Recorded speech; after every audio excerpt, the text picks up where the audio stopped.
everyone, welcome to Did I Ovary Act? I'm Aryaa And I'm Anokhi. and we're students at IU. You're representing Menstrual. Now, what is Menstrual?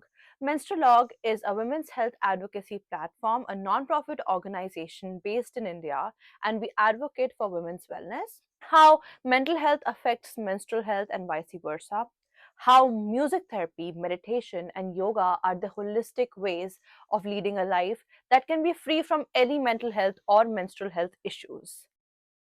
So, today we're primarily focusing on myths, facts, and the correspondence of sleep. So, let's begin by a few myths and facts. We're going to hear burst the bubbles. Okay, no, let me ask you a question, and you have to state whether it's a myth or a fact. So, a standard menstrual cycle is 28 days long. It's a myth because women have varying lengths of cycles. 21 days to 28 days is a normal range, but if it's going above to 35, that's also a completely normal range. So you don't have to worry about anything because 35 days is also considered a normal length cycle. And according to New England's Women's Healthcare, a report by them stated that 13% of women worldwide have a range of 21 to 28 days, but Mhm. that's just it. That is the actual number that we know, and that's 13%. And I think that's pretty less. So we know that a 35-day long cycle is also normal. Yeah, to add on to that, with my own experiences, fluctuations are concerning, but if your cycle is continuously in a particular same duration that it is, let's say 30 days or 31 days, if it's in that same particular duration again and again, I feel like that's normal. But if there are fluctuations, you should get an ultrasound and get it checked. For Move. example, if you have a cycle length of 28 days for 1 month, and then you have a cycle length of 42 days, so that is a point of concern and you should get yourself checked. But otherwise, 35 36 days, it's completely normal, and you don't have to worry about getting yourself checked in that moment if it's continuous or regular, because it's also due to genetics and just the atmosphere you're in. Mhm.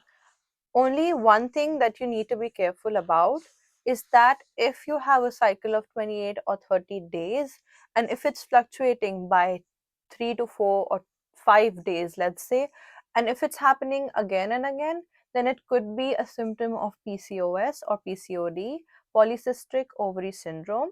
And we will attach a link to more description about it, and we'll talk in more detail about these issues in our future podcasts as well. Moving on, so we've switched our roles, and I'll be asking Arya if the following are myths versus facts. So, Arya, tell me if this is a myth or a fact. Mhm. Periods last only 1 day or only 5 days, 1 to 5 days. No, this is a myth. And it's a myth because I am one of the people who experience a cycle of 6 to 7 days. And it is absolutely normal to have a cycle that long. Yes, if it's persisting and if you experience random spotting or a month long period or maybe like 8 to 15 days of, yes, that's concerning. But 6 to 7 days is considered to be a normal cycle. Right. And the next one that I have for you is the color of your period determines how healthy you are.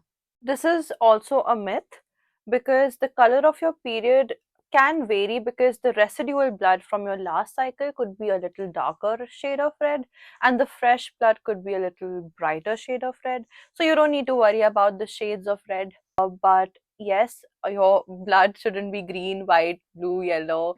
That will be definitely concerning. So yeah. Okay, and the last one is that women should not do any kinds of strength training or exercises on their period. That's absolutely incorrect because you can strength train, you can exercise, and you can do yoga or anything that you want to do on your period. Yes, the discomfort only depends on the person who is doing it. So, if you're uncomfortable in doing it, if you know your body really well, which everybody, each and every one of us knows our body really well, so you need to understand your body if it's too tired and if it's not ready to go into that zone, you should definitely avoid doing it and not overwork yourself. But it's definitely not like you can't do it, you can do it. In So, fact, we should encourage the women to actually go and exercise even a little, because that helps you with your cramps and it gives you instant yes, relief. sleep plays a really important role during women's menstrual cycles, and it's really important to know how sleep varies during different phases of menstrual cycles. So, Anokhi, tell me a little bit about how sleeping problem persists during PMS. So, PMS, as this term suggests, is premenstrual syndrome, Mm-hmm. and it is experienced right before the period begins. A 3 to 6 day interval is when PMS starts occurring, and that's when all the sleep problems actually arise, and all the women basically face sleepless nights or restless sleeping patterns during that 3 to 6 day interval. Hmm. So that is because when one woman is approaching a period, she is experiencing hormonal fluctuations, Mm-hmm. especially estrogen and progesterone, which are female hormones which are responsible for sleep and other bodily functions. So when your hormones are fluctuating, you often get restless nights because they are affecting your sleep. Right. Hormonal shifts and sleep patterns, they go hand in hand. So when the hormonal fluctuations occur, Mm-hmm. your sleep gets drastically affected by the changes. We already know that PMS is associated with a lot of mood swings, Mhm. and I think PMS really affects the mind really Right, deeply. right. And we talk about this in detail in one of our talk spaces with a psychologist. We discussed with her how to differentiate between a mood swing or a premenstrual syndrome type of a feeling like anxiety or stress that's coming from the PMS. Mhm.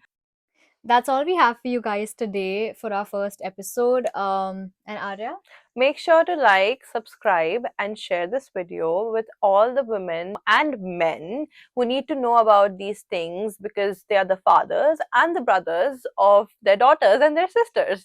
So, I hope you like this video, and please, please, please let us know if you have anything that you want us to cover in our future podcasts, or if there's any doubt that you have experienced in your recent cycles. We could definitely address these concerns or comments in our future videos and podcasts or talk spaces with panelists. thank you. Bye.